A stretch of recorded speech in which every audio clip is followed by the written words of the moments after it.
If you and someone else have both blocked each other on Instagram, it can feel like a digital standoff. But don't worry, I'll show you how to fix it in a few simple steps. So let's jump in.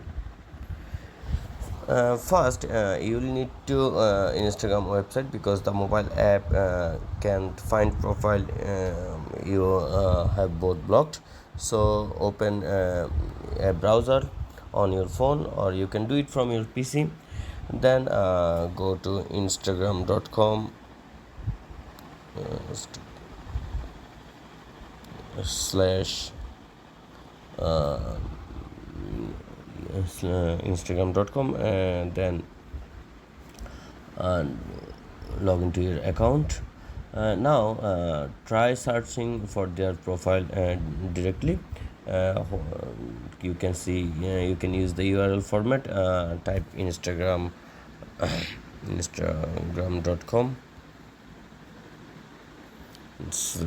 then is slash. Now write username, replace username with your exact Instagram handle. If you can remember it, you might need to check an old conversation or mutual friends followers list. Once you are on their profile, you should see the unblock button. Click it and you will be able to follow messages or reblock them if needed. If there still doesn't come up, try finding them through a mutual group chat or friend account to access their profile directly.